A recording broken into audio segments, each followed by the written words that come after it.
Yo, what's going on, beautiful people? It is your boy, Lyndon with a brand new video here today. How are we all doing? I hope you're doing well. I hope you're having a blessed Sunday so far. And yeah, it's nice to be back on the channel. Just and I see by the title, I just want to basically talk about the fact that I went to church today, which is something that I would probably never do. Well, not say I'd never do. Obviously, I grew up in the church and I grew up as a kid going to Sunday school, probably through to my teenage years until kind of football took over, and then I ended up, like I say, kind of choosing football as the main thing to do. Then obviously going through life, going through teenage and adulthood, coming down to London, um, being through boxing, being through trials and tribulations, and there's been a lot. And I think kind of it's been interesting. Obviously, a lot of my life at the moment is very very worldly. There's a lot of things going on. Obviously, living your life. I wouldn't say particularly any bad way. Obviously, everyone falls into kind of bad habits and stuff. It's interesting because it's not, obviously I'm not gonna be like, oh, someone asked me to come to church and it was like, yeah, it just clicked and they're like, yeah, let's just go. Like, it's obviously in life you'll find not just through like religion but through a lot of things. It's like you can be told the right advice, but it's not the right time for you to hear it. And even I've got family, because even I'm in London, so even the thing of being like, oh, I'm not back at home with like home people, with the home community. It's like even I have family down here that are very involved in church and have said that you should get involved, like youth activities and try and inspire people. But the thing is, it's like they sent me a text to me, and I was like, I'd probably be interested, but at the same time, it's like I don't know if I can commit to it. And then I remember turning around to me like, well, the church probably wants people who are very committed, and I was like, that makes sense. And I felt like I'm at my top point in my life. It's still something that I wouldn't really want to do. Not that I wouldn't want to do, but it's like I know that I'm going to be kind of split between things. But right now, it's kind of as kind of a lot's gone on over the past few months.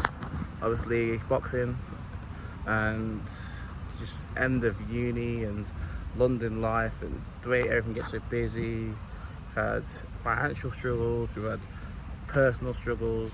Even obviously back at the last fight, I had a period where I was very down, very down. Obviously, it's been just over 2 weeks. It was 2 weeks yesterday since the last fight, and obviously not winning that fight. When you put so much effort into it, it can hit you quite hard. It hit me quite hard on some days, I can't lie to you.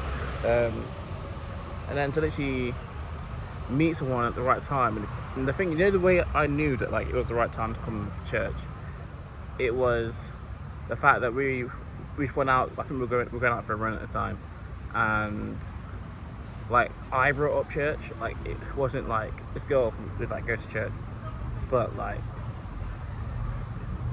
she didn't say anything about it. It was like me. I was like, oh, I've seen you do this. I've seen you go to church, sing these songs. And she was like, no, you should come through one time. And I was like, you know what, in my mind, I do kind of feel like it's right. And beyond sort of anything else, you kind of say, people will look at that from kind of the worldly position and be like, oh, the girls that you should come. Like, it's not that at all. I think it's in my soul, kind of with everything that's going on. I felt like it was the right time to go. And yeah, I went today and I really felt it. Something just came, just literally just that in my soul needed to be kind of unbinded. And actually, because we went out on this run and then we kind of chilled afterwards, earlier this week, and she was like, it's been interesting. She's like, I feel like probably more young men need to be in the church. And I was like, yeah, no, 100%. Actually, kind of what's going on in London and everything. That probably makes sense. But she was like, why? Obviously, they were saying that there's a lot of married young men, and there's a lot of obviously older people in church, but obviously like, kind of young men, probably that kind of 18-25 category. Why are they not there, especially if they're single? Because there's a lot of single ladies, but like we didn't really get single men in the church. And kind of my response to that is kind of, I feel like, especially society, especially kind of when you're in that kind of worldly, obviously I'm going to kind of speak from my perspective, but obviously I feel like it probably covers a lot of people, is like, we kind of we don't really prioritize kind of spirituality or religion. Like, I feel like in this world, a lot of people kind of put things down to it's like get the money, get the fame. It's like get the money, like get the respect, get the fame, be able to dress well, look nice, and yeah, live that freedom life. And then people kind of go, oh, further down the line, that's when you kind of can develop that stuff. But you have to get the fundamentals right, especially as a man. I feel like that's kind of the narrative that's been pushed a lot of time through kind of self-development. And there's nothing wrong with that. And I think those pillars, or obviously I've heard it before, and obviously I'm someone who believes kind of in that kind of self-development way of like being able to read and being able to implement stuff and being able to be proactive and all the kind of good things. But it's like also in the mind, I think it's good in terms of regulation, to be able to look up to a God. I think especially when there's so much distraction, there's so many things, negative things in the world. That's one of the things that kind of pulled me back to go to church on my own accord today, which is something that I would never, like I say, obviously I'm in London, even though my football game was cancelled, which is one of the reasons why I was able to come. Like, another thing is, it's like I could have done a 10k today. I could have gone out on a 10k run today. I could have gone to find a football match elsewhere. I could have gone to watch a match. I could have done it on my laptop. I could have just stayed in my room watching YouTube. But I feel like sometimes you miss that kind of something in your soul. And I felt like that needed to be nourished today. And one of the most powerful things that I kind of got from being back in church today is literally, they did a point in the service where they were like, oh, you need to pray for the children, pray for the young people.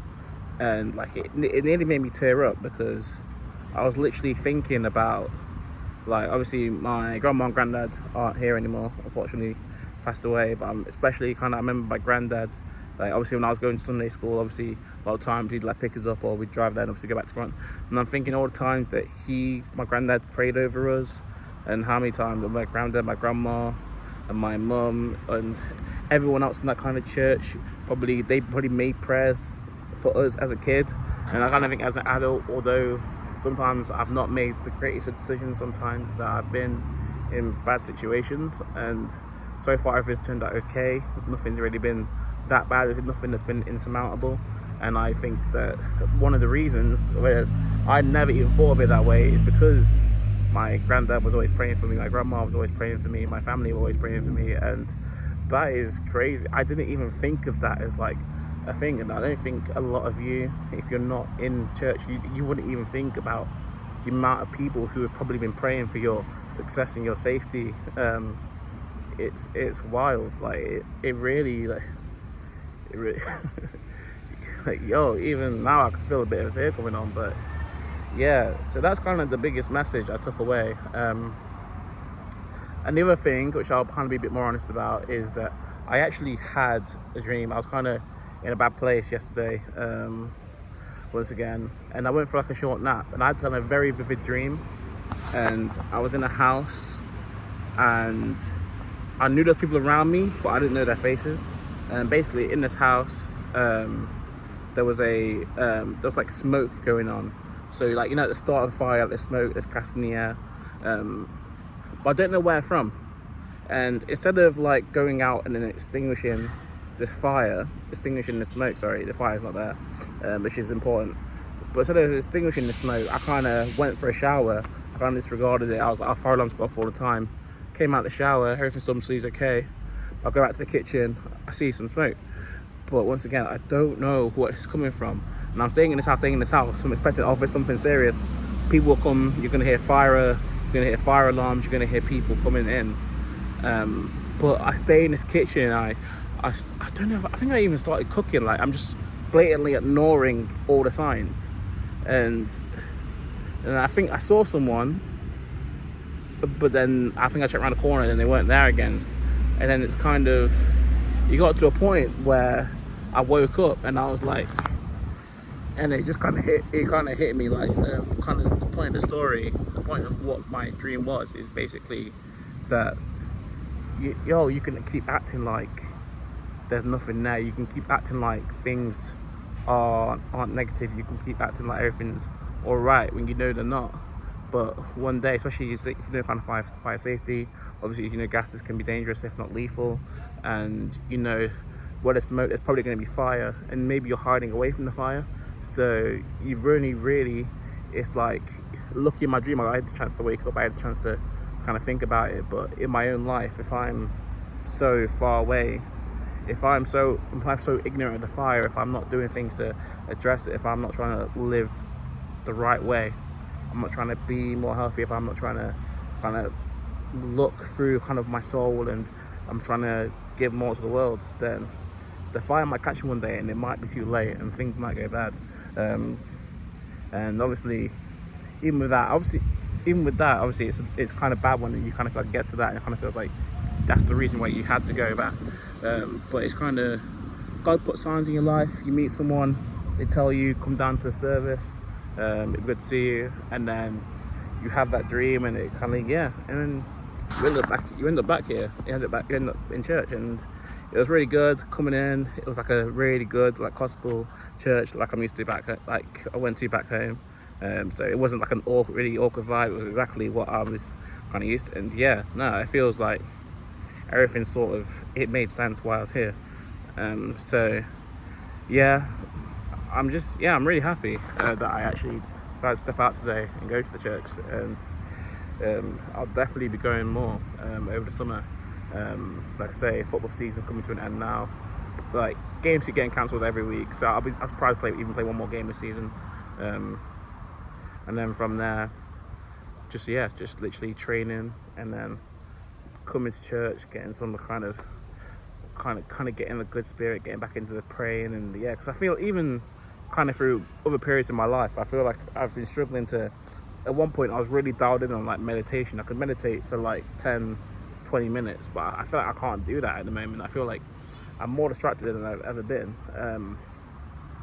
It's been really hard to concentrate. And I'm one of the people, I'm ambitious, I've got big goals, but like I've really struggled with kind of outside disturbances, like getting back into boxing and gym and the right habits. It's been difficult at points, and I think sometimes having that place where you can just sort of be yourself, you can kind of be in there, let emotions go, you can pray. Obviously being in the church, I was teaching to be grateful. Obviously I'm grateful for the fact that I came here today, and it was a beautiful experience. I'm just seeing like the younger generation, like it just makes you kind of think about life and kind of the things we prioritize and the things we strive for. Is like seeing like just young families and people and community. It's a completely different side. If you're just looking at London on the news, if you look at London just through Twitter, you think, oh, everyone, it's all messed up, like these people are just not living right. But then you come to these churches, you come to these right communities, and then you feel like something that you can't get this through the internet. For me, I think you have to be here.